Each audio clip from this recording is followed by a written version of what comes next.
Hi friends, हमारी स्वागत है आप सभी को हमारे यूट्यूब चैनल में। तो फ्रेंड्स, आज मैं एक बहुत ही इंपॉर्टेंट टॉपिक आप सभी को बताने वाला हूँ, जो टॉपिक है बच्चों में सोचना एवं सीखना, जो बाल विकास एवं शिक्षा शास्त्र चैप्टर के अंतर्गत आता है।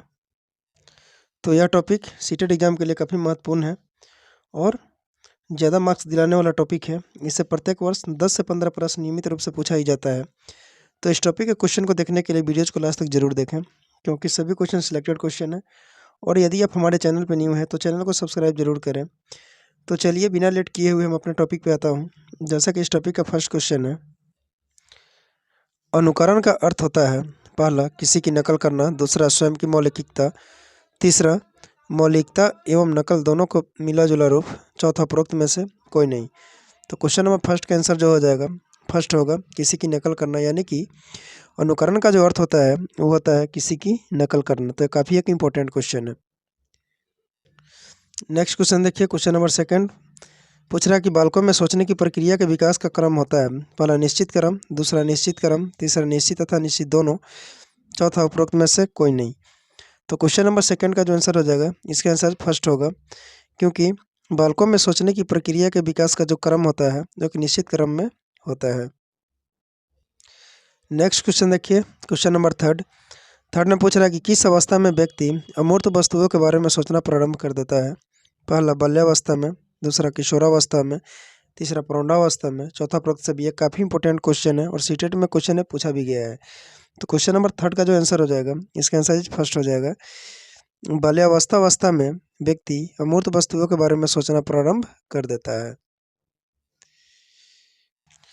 नेक्स्ट क्वेश्चन देखिए, क्वेश्चन नंबर फोर में पूछ रहा है कोई बालक अपने चारों ओर के भौतिक और मनोवैज्ञानिक परिवेश को देखकर सीखता है।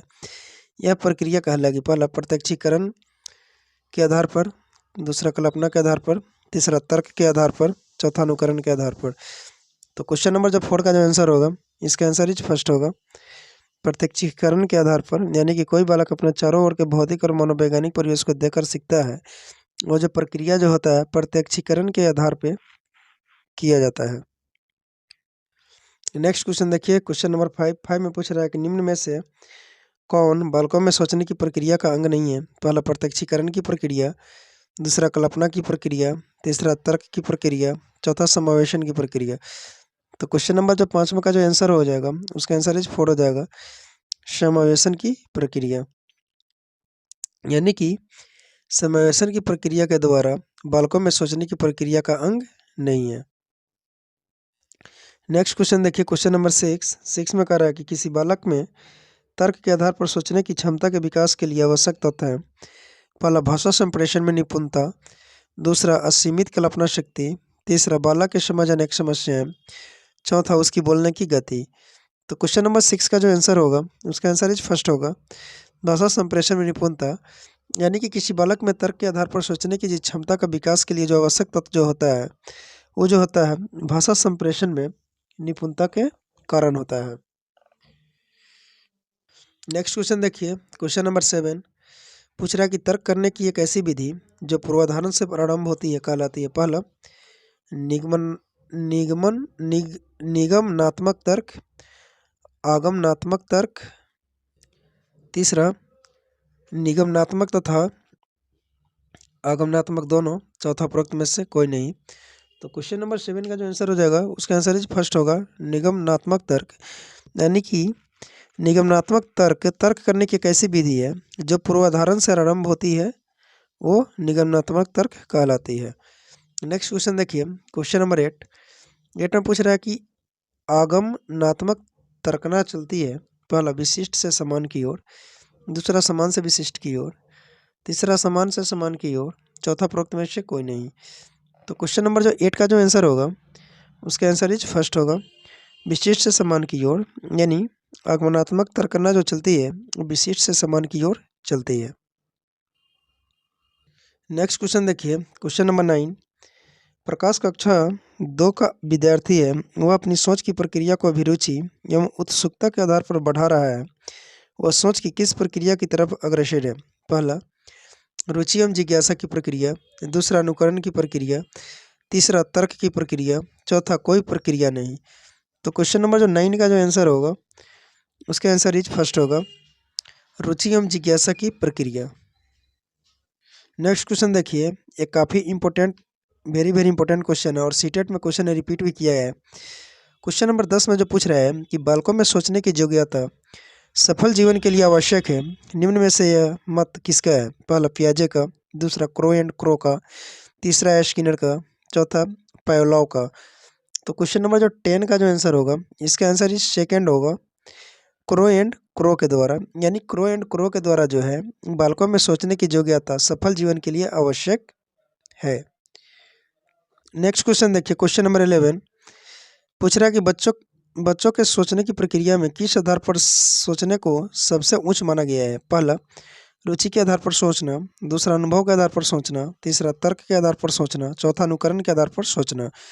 तो क्वेश्चन नंबर जो 11 का जो आंसर होगा, उसका आंसर इस थर्ड होगा, तर्क के आधार पर सोचना। यानी कि बच्चे के सोचने की प्रक्रिया में तर्क के आधार पर सोचना सबसे उच्च स्तर को माना गया है।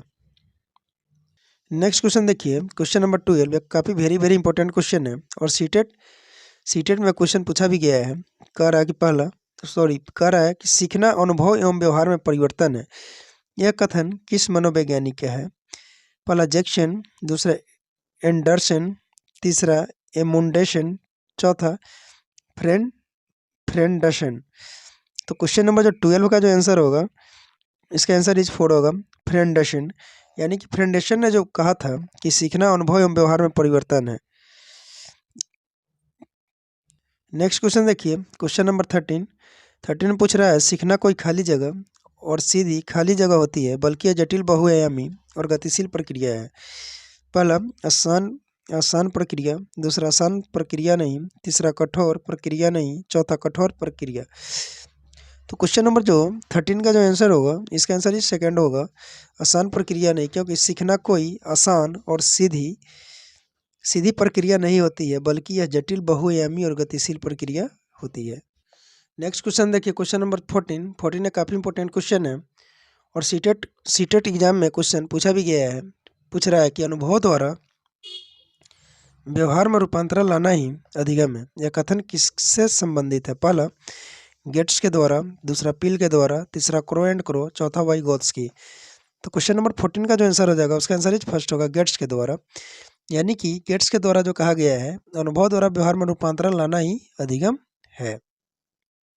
नेक्स्ट क्वेश्चन देखिए, क्वेश्चन नंबर 15 पूछ रहा कि कथन ए सीखना किसी की मध्यस्थता के बिना नहीं हो सकता है, कारण और बच्चे व्यक्तिगत स्तर पर एवं दूसरों से भी विभिन्न तरीकों से सीखते हैं। इसका ऑप्शन कुछ इस टाइप से दिया है, कथन ए और कारण आर दोनों सही है, कथन ए और कारण आर दोनों गलत है, कथन ए सही है व कारण आर गलत है, चौथा कथन ए गलत व कारण आर सही है। तो क्वेश्चन नंबर जो 15 का जो आंसर होगा, उसका आंसर इज 4 होगा, कथन ए गलत एवं कारण आर सही है। कहने का मतलब है सीखना किसी की मध्यस्थता के बिना नहीं हो सकता, यह गलत कथन है।